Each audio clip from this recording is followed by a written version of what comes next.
Bismillahirrahmanirrahim. Assalamualaikum warahmatullahi wabarakatuh. Alhamdulillah hari ini kita bisa bertemu kembali dalam bentuk rekaman. Mungkin bukan sesuatu yang ideal, tetapi memang kita berusaha agar kalian juga bisa dapat mengerti penjelasan mengenai bab-bab yang akan kita pelajari di ekonomi kelas 11 ini. Namun sebelumnya kita tetap bersyukur, semoga pandemik ini segera berakhir. Mudah-mudahan kita tidak terlalu khawatir, karena tentunya pandemik ini adalah bagian dari ujian dari Allah. Tetap kita berharap semoga segera berakhir. Hari ini kita akan belajar tentang pendapatan nasional, yang mana pendapatan nasional adalah hal yang pasti dimiliki oleh setiap negara. Tidak ada satupun negara yang tidak memiliki pendapatan nasional. Meskipun tentunya setiap negara berbeda. Semakin tinggi kualitas suatu negara, maka pendapatan nasionalnya juga tinggi. Kemudian pendapatan nasional ini akan kita pelajari dari awal sampai dengan nanti rumus-rumus yang terkait bagaimana cara menghitung pendapatan nasional. Komponen pendapatan nasional. Jadi dalam pendapatan nasional itu ada beberapa komponen yang bisa kita kaji bersama. Kita pelajari bersama karena ada bagian-bagian yang harus kita rinci lebih lanjut. Yang pertama adalah produk domestik bruto atau PDB. Dalam bahasa Inggris dikenal dengan nama Gross Domestic Product atau GDP. Jadi bahasa Indonesianya adalah PDB, produk domestik bruto. Kalau bahasa Inggrisnya disebut dengan nama Gross Domestic Product atau GDP. Apa itu GDP? Apa itu PDB? Secara teknis kita bisa lihat di sini. PDB adalah hasil output produksi dalam suatu perekonomian dengan tidak memperhitungkan pemilik faktor produksi dan hanya menghitung total produksi dalam satu perekonomian saja. Jadi kalau kita berbicara Indonesia, di situ ada pulau-pulau di Indonesia, ada Sumatera, Kalimantan, Jawa, Sulawesi, ada Irian, ada Maluku dan semuanya itu. Jadi produk domestik bruto itu adalah semua hasil produksi, baik itu barang maupun jasa yang dihasilkan di dalam negeri di Indonesia. Tanpa memperhitungkan itu yang siapa yang, apakah perusahaan asing, apakah perusahaan Indonesia. Jadi hanya melihat berapa besar banyaknya hasil produksi baik barang maupun jasa yang ada di satu negara tersebut. Maka kita mengenal rumus menghitung PDB, yaitu C ditambah G ditambah I ditambah X min M. Nanti akan kita jelaskan lebih lanjut. C-nya adalah konsumsi, G-nya adalah government expenditure, I-nya adalah interest, X-nya adalah ekspor, dan M-nya adalah impor.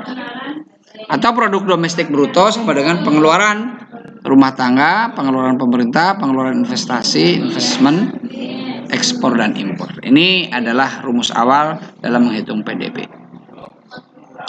Sekarang kita lihat, ada yang berikutnya selain PDB, ada produk nasional bruto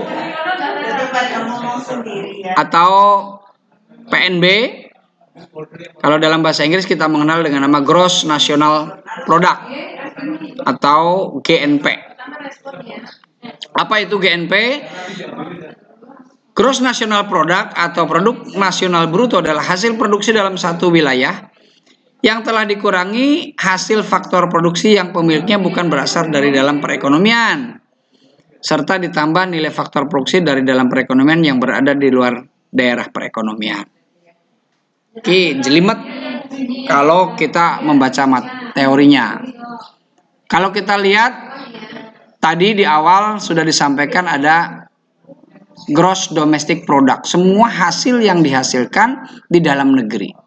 Nah, sekarang semua hasil yang di dalam negeri tersebut dikurangi yang dihasilkan oleh warga luar negeri. Kemudian ditambah dengan hasil warga negara Indonesia yang di luar negeri, contoh TKW atau TKI, bekerja di luar negeri kan mendapatkan uang gaji. Nah, itu termasuk dalam perhitungan GNP, Gross National Product atau produk nasional bruto. Jadi hasil produk baik barang maupun jasa yang dihasilkan oleh warga negara kita, baik di dalam negeri maupun di luar negeri. Kalau hasil yang di dalam negeri tapi oleh warga negara asing, maka tidak dimasukkan ke dalam GNP. Atau hasil dari warga negara Indonesia di luar negeri malah dihitung.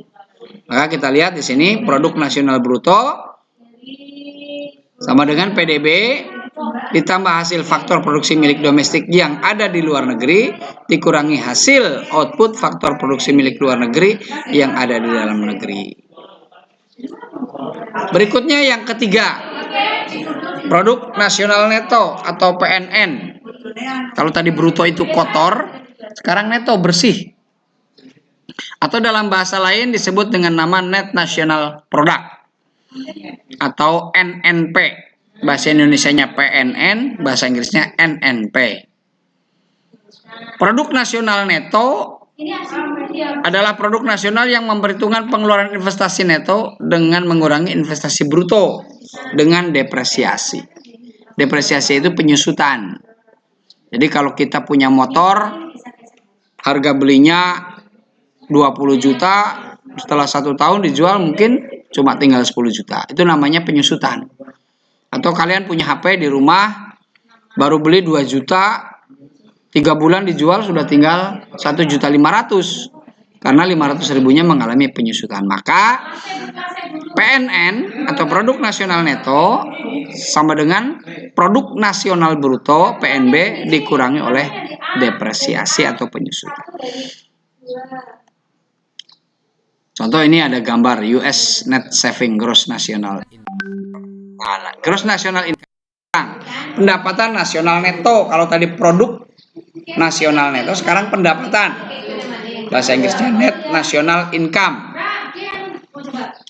Rumusnya, pendapatan nasional merupakan pendapatan yang memperhitungkan balas jasa atas faktor produksi dengan mengurangi produk nasional neto dengan pajak tidak langsung dan ditambah dengan subsidi. Jadi rumusnya pendapatan nasional neto adalah pendapatan nasional neto dikurangi pajak tidak langsung ditambah subsidi. Pendapatan personal yang ketiga atau personal income PI. Ini yang kelanjutan dari tadi GDP, GNP, NNP, NNI. Nah, sekarang PI. Pendapatan personal atau personal income adalah hak individu yang merupakan balas jasa atas proses produksi yang dijalani. Dari keseluruhan pendapatan nasional yang ada, tidak sepenuhnya milik perseorangan, karena sebagian merupakan hak dari perusahaan, seperti ada laba ditahan, penerimaan bukan balas jasa, pembayaran asuransi sosial, dan pendapatan bunga perseorangan dari pemerintah dan konsumen. Rumusnya adalah pendapatan personal atau PI sama dengan sebelumnya PNN, produk nasional neto dikurangi laba ditahan, dikurangi pembayaran asuransi sosial, dikurangi penerimaan bukan balas jasa, pendapatan bunga dari konsumen pemerintah. Dalam buku lain ditambah dengan transfer payment, nanti akan kita pelajari bersama. Dan yang terakhir adalah pendapatan disposable atau disposable income, atau bahasa lain disebut dengan nama take home pay, uang yang dibawa pulang.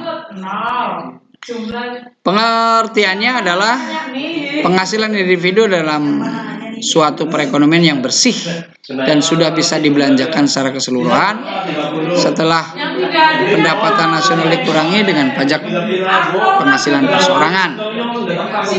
Pendapatan personal yang dibelanjakan sama dengan pendapatan personal dikurangi pajak pendapatan personal atau pajak langsung. Kemudian bagaimana cara menghitung pendapatan nasional? Kita mengenal rumus metode pendapatan, kemudian metode pengeluaran, dan ada metode produksi. Nah, lihat metode pendapatan itu Y atau bahasa Inggrisnya disebut dengan yield, metode pendapatan atau pendapatan nasional, sama dengan R ditambah W ditambah I ditambah P.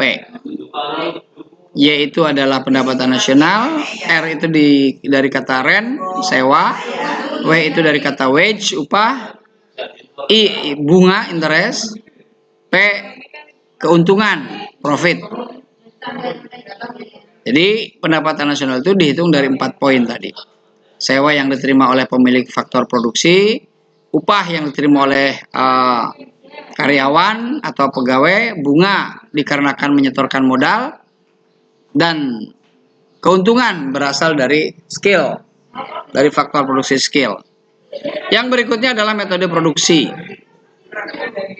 di mana dirumuskan pendapatan sama dengan Q 1 kali P1. Q itu adalah kuantitas, jumlah barang dikalikan harga, ditambah jumlah barang kedua dikalikan harga, ditambah jumlah barang ketiga dikalikan harga, dan seterusnya, sehingga Qn kali Pn. Artinya jumlah barang tertentu sejumlah tertentu dikalikan dengan harga barang tertentu. Dan yang ketiga adalah metode pengeluaran, di mana pendapatan nasional juga bisa dilihat dari pengeluaran yang sudah dilakukan oleh negara. Apa saja pengeluarannya? Yaitu C ditambah I ditambah G ditambah X dikurangi M. Bahwa pendapatan nasional bisa dilihat dari berapa pengeluaran masyarakat konsumsi, berapa pengeluaran investasi, berapa pengeluaran pemerintah, berapa yang diekspor dan berapa yang diimpor. Nah, inilah konsep pendapatan nasional menggunakan metode pengeluaran. Kemudian manfaat penghitungan pendapatan nasional: mengetahui tingkat kemakmuran, lihat kemajuan perekonomian suatu negara, untuk merumuskan kebijakan pemerintah pusat, untuk membandingkan tingkat perkembangan ekonomi dari waktu ke waktu, untuk mengetahui sejauh mana penggunaan pendapatan masyarakat, untuk membandingkan perekonomian antar negara atau antar daerah sehingga dapat diketahui tingkat perkembangannya. Kita lihat, makin tinggi pendapatan nasional suatu negara, tentu tingkat kemakmurannya akan semakin tinggi. Bandingkan Indonesia dengan Singapura, yang secara pendapatan nasional Indonesia hampir tidak ada 10% dari Singapura. Atau bandingkan Indonesia dengan Turki sekarang, negara dengan kemakmuran yang hampir sama 10 tahun yang lalu, tapi begitu Turki dipegang oleh seorang presiden yang luar biasa, Erdogan, itu akhirnya melejit, mampu meningkatkan pendapatan nasionalnya jauh melebihi Indonesia. Karena presidennya memang luar biasa. Pemimpinnya memiliki kemampuan yang luar biasa. Mungkin Indonesia, kita doakan saja semoga nanti presidennya cerdas gitu ya. Yang kedua, untuk melihat kemajuan perekonomian suatu negara. Jadi perekonomian suatu negara bisa dilihat dari pendapatan nasionalnya. Kita stagnan di 4.000 sekarang, 4.000 US dollar. Sementara tadi saya contohkan Singapura itu sudah hampir 45.000. Jadi kita nggak ada 10%-nya. Atau Turki yang dulunya sama dengan kita, sekarang sudah di angka 12 sampai 14.000. Maka kita bisa lihat dari hal itu. Kemudian untuk merumuskan kebijakan pemerintah, mestinya kalau pendapatan nasional yang ada itu nanti bisa merumuskan apa sih yang penting buat Indonesia. Kedepannya pemerintah harusnya bisa merumuskan kebijakan yang tepat. Apakah memang infrastruktur itu sangat penting sehingga akhirnya harus berhutang ke sana kemari? Ini tentunya menjadi persoalan ternyata sekarang hutang bangsa kita cukup besar gitu ya. Padahal infrastrukturnya belum jadi, kan mengerikan. Maka diperlukan perumus kebijakan yang cerdas agar negara yang ada itu menggunakan dana dengan optimal. Dengan pendapatan sekian, sebaiknya apa yang harus dibangun, sebaiknya apa yang harus didandani misalnya. Kemudian untuk membandingkan tingkat perkembangan ekonomi dari waktu ke waktu. Setelah pandemi COVID ini luar biasa, bahkan disinyalir Indonesia akan mengalami tingkat pertumbuhan ekonomi minus. Ya. Kita tahu bahwa 5 tahun terakhir tingkat pertumbuhan ekonomi itu tidak pernah melebihi angka 6%. Di angka 5,2, di angka 5,1, yang angka ini sebenarnya sangat rendah. Berat untuk meningkatkan perekonomian kita manakala angka pertumbuhannya pun sangat rendah. Nah, setelah ada COVID ini malah bahkan sekarang bisa di bawah 0, bisa minus. Maka kalau ekonomi itu minus, bagaimana perekonomian satu negara mau berkembang? Dan ini kita rasakan betul, banyak masyarakat yang miskin, banyak masyarakat yang tidak bisa membeli makanan. Kemudian untuk mengetahui sejauh mana penggunaan pendapatan masyarakat, uangnya buat apa aja. Banyak masyarakat yang menggunakan uang dengan tidak bijak. Berapa rupiah sebuah keluarga prosentasenya lebih banyak dibelikan untuk rokok misalnya. Bapaknya beli rokok setiap hari, sementara anaknya mau beli buku nggak dikasih uangnya. Karena apa? Karena prioritas kebutuhan yang salah oleh masyarakat, kurang tepat. Kemudian untuk membandingkan perekonomian antar negara atau antar daerah, sehingga dapat diketahui tingkat perkembangannya. Daerah yang bagus dipimpin oleh gubernur yang baik, tingkat inflasinya, tingkat pertumbuhan ekonominya bisa tinggi. Contoh kemarin Jakarta ini. Jakarta itu luar biasa. Yang lainnya sedang mengalami resesi, penurunan angka pertumbuhan ekonomi, tapi kan dipimpin oleh Gubernur Anies menjadi sebuah percontohan yang luar biasa. Bahkan kalau kita lihat kemarin laporan perekonomian dipimpin oleh Gubernur Anies itu WTP semua. Wajar tanpa pengecualian. Luar biasa. Sebelumnya parah. Yang sebelumnya dipimpin oleh gubernur sebelumnya parah ya. Tapi setelah dipegang Anies luar biasa. Saya kira ini sebagai awal pendapatan nasional.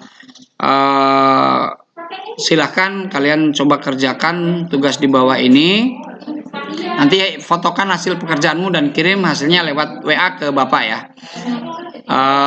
Deskripsikan dengan menggunakan contoh yang kontekstual tentang pengertian pendapatan. Kemudian berdasarkan kondisi yang ada di sekitar Anda, silakan beri 4 contoh kegiatan masyarakat yang berhubungan dengan konsep pendapatan nasional. Deskripsikan perbedaan pengertian pendapatan nasional dari pendekatan pendapatan maupun dari pendekatan pengeluaran. Dan yang terakhir, buatlah contoh dan jawaban tentang perhitungan pendapatan nasional dari pendekatan pengeluaran maupun metode pendekatan pendapatan. Demikian pembelajaran kita hari ini, dan kita tutup pembelajarannya.